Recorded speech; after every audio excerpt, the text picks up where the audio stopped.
Ngayong araw nga, i-share ko naman sa inyo yung trabaho ko at yung company ko dito sa Canada.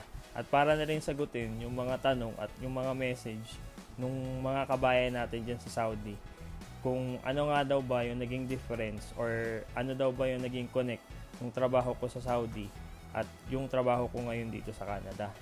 So, kasi marami akong nababasa or maraming nagme-message sa akin na nandyan sa Saudi Arabia na mga nasa retail industry din sila na nagtatanong sila kung paano ko daw ba ginawa or paano daw ba ako napunta dito.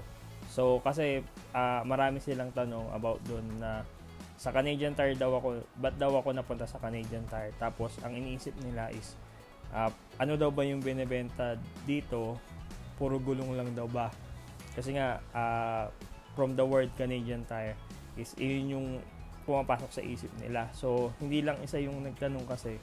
So, medyo marami na. So, kaya ngayon is i-share ko na lang sa inyo kung ano nga ba yung Canadian Tire dito.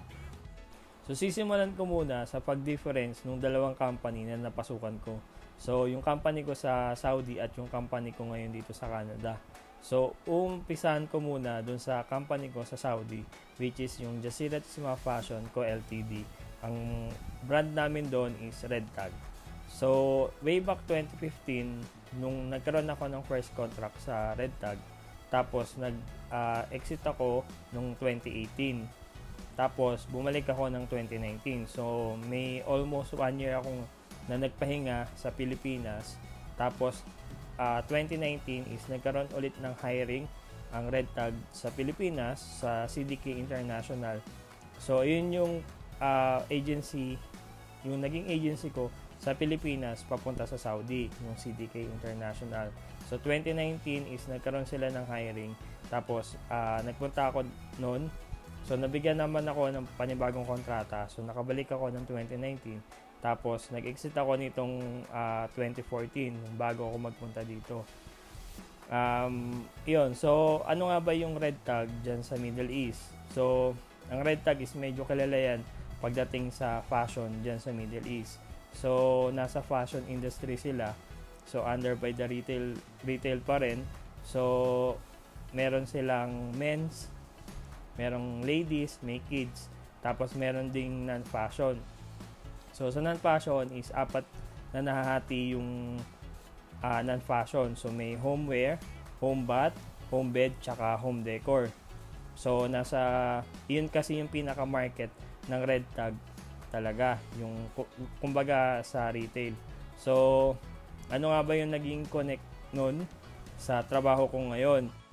Una is yung kontrata sa Red Tag is continuous. So, pag join mo sa Red Tag is meron kang bibigay na kontrata sa inyo na first 2 years. So, yung sa loob na 2 years na yun is kailangan mo magstay sa company.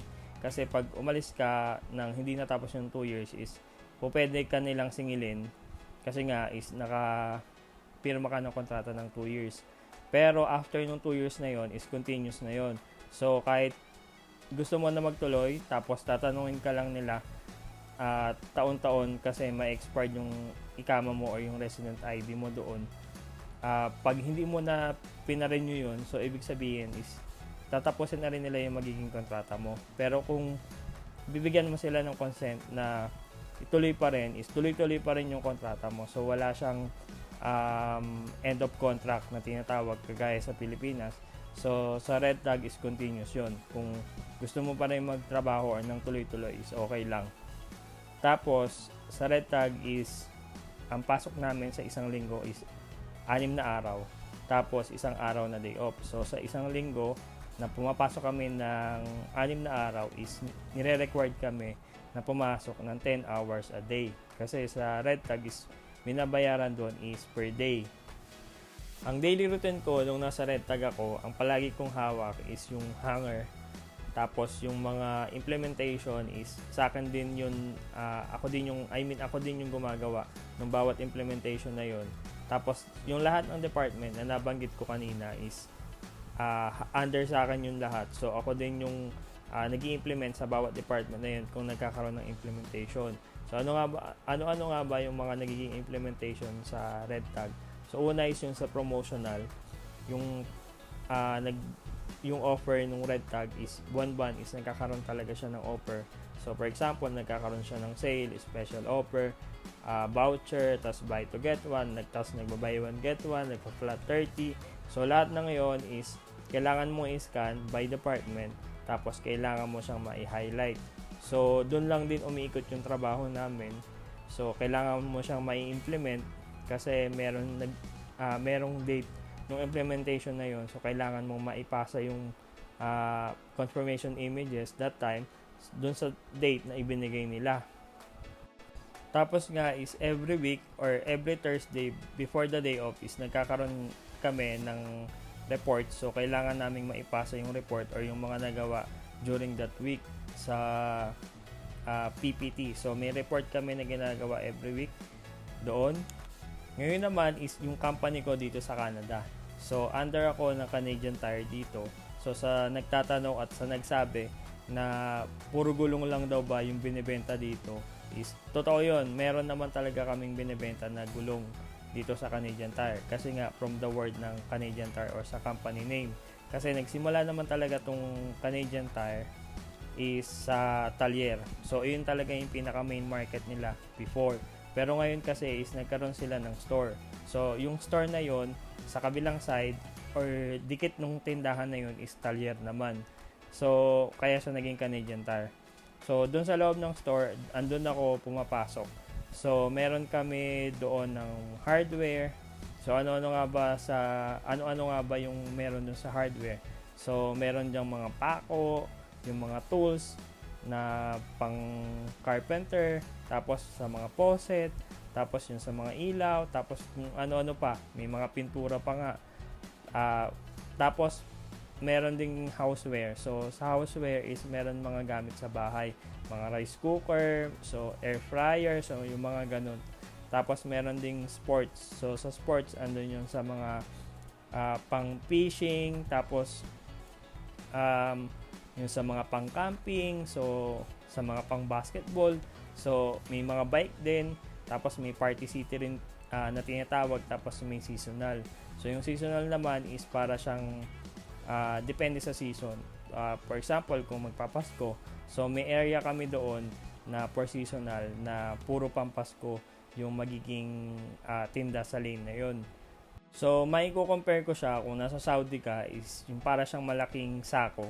So yung sako dyan sa atin sa Saudi is diba para siyang malaking tindahan ng mga gamit sa bahay. So ganun din yung Canadian Tire. Parang doon siya medyo malapit. Tapos sa Pilipinas is para naman siyang mga Wilcon or mga Home Depot. Kasi yung mga gamit sa bahay, sa mga pang-construction is meron din naman sa Canadian Tire. So kaya dun sa nagsasabi na ano ba yung naging connect yung trabaho ko sa Saudi at yung trabaho ko ngayon is malaki pa rin naman yung pagiging pag-connect nun kasi nga under pa rin naman ng retail. So ang malaki lang na bago is nung nasa Saudi ako is puro mga damit yung mga hinahawakan ko. Pero dito kasi is hindi na siya mga damit. So mga gamit na siya sa bahay. Tapos yun nga may mga hardware, tapos may gamit din pala sa auto. Yung mga ayun yung doon na pumapasok yung mga gulong. So andun din yung mga filters din sa mga aircon sa sasakyan, tapos yung mga gamit or yung mga piyesa sa sasakyan is meron din naman. So at dito nga sa Canadian Tire is nire-required lang kami ng 5 araw sa loob ng isang linggo. Tapos 2 days yung day off namin sa isang linggo. Tapos sa 5 araw na pasok namin is 8 hours lang yung pasok namin. So pumapasok ako ng 6 a.m. hanggang 2 p.m. So meron kaming 30 minutes na lunch break, tapos may 15 minutes na coffee break. Actually 2:30 ako nag-out kasi yung 30 minutes na lunch break is parang dun kinukuha kasi kailangan 8 hours lang talaga yung maging trabaho namin. Tapos dito is pag sumobra ka sa oras ng 8 hours, pag sumobra ka ng 10 minutes dun sa oras mo is kailangan mo mag-explain or tatanungin ka kung bakit ka sumobra. Kasi nga dito is yung bawat oras kasi yung binabayaran nila. So pag sumobra ka sa oras is parang mako-consider na yun ng overtime. So maikpit sila dito sa oras. So kung oras mo na talaga kahit may ginagawa ka pa is kailangan mo na rin talagang iwan kasi nga per hour yung bayad nila dito. So sa loob ng isang linggo is kailangan ko lang mag 40 hours tapos 80 hours every 2 weeks. And ang sweldo kasi dito is every 2 weeks. So hindi siya monthly. Hindi kagaya nung nasa Saudi ako na every month yung nagiging sweldo. Kung sa Saudi nga, ang palagi kong hawak hanger at mga damit. Dito, ang palagi ko namang hawak is scanner tsaka mga cart. So yung scanner na yon is i-scan mo yung bawat item na nandun sa cart. Kasi dun mo malalaman or dun mo makikita yung pinaka-location ng mga item. So ang ginagawa ko lang naman dito sa Canadian Tire is mag-display lang naman ako ng item na galing dun sa receiving. So i-display ko yun. So per department yun. So pag natapos mo yung department mo, pwede ka nang tumulong sa ibang department. Kasi depende rin kasi yung nagiging delivery sa araw-araw. Kung saan mas marami, so kung matatapos ka kaagad sa department mo, so kailangan mo tumulong sa iba. So dito sa Canadian Tire is kung ano lang yung trabaho mo, yun lang talaga yung gagawin mo kasi bawat gawain is merong may mga tao para doon. So tapos natatandaan ko nga may time noon na wala kaming delivery ng mga ilang araw. So wala kami talagang magawa that time. So kailangan mong gumawa ng gagawin kasi nga wala kang gagawin. So yun yung pinakamahirap yata na gawin, yung maghanap ng gagawin kasi nga wala ka ng gagawin. Kaya kung tatanungin nyo ko about sa difference yung dalawang naging company ko is medyo talaga malaki yung nagiging difference ng dalawa. So unang-una pa lang dito sa Canadian Tire or dito sa Canada is 2 days yung day off every week tapos 8 hours lang yung nagiging pasok. Tapos ang sweldo dito is every 2 weeks lang din. Tapos yung dun sa pinanggalingan ko is every month. Tapos nire-required kami ng 10 hours every day. Tapos 6 days naman every week. So dun pa lang is medyo malaki na yung difference ng dalawang naging company.